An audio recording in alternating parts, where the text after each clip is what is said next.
Emmanuel Macron arrived in Rwanda on Thursday, seeking forgiveness. The French president is hoping to reset relations after years of Rwandan accusations that France was complicit in the country's 1994 genocide. Speaking at the Genocide Memorial in Gisozi, Macron admitted that France could have done more to prevent the killings of 800,000 Tutsis and moderate Hutus. Seuls ceux qui ont traversé la nuit. Only those who went through that night can perhaps forgive. Pardonner. Nous faire. And so could give us the gift of forgiving ourselves. De nous pardonner.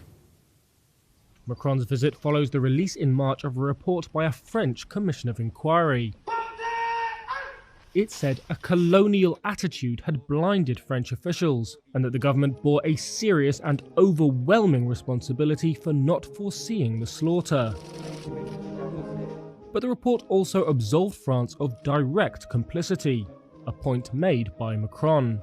Les tueurs qui hantaient les marais. The killers who stalked the swamps, the hills, the churches, n'avaient pas le visage de la did not have the face of France. France was not an accomplice.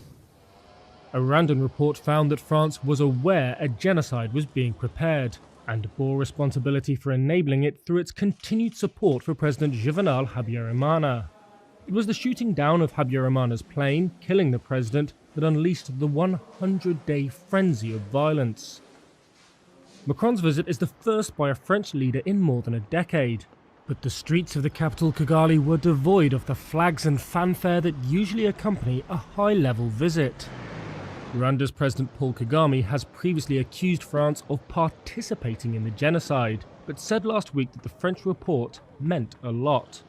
Rwandans may not be able to forget France's role, he said, but they could forgive.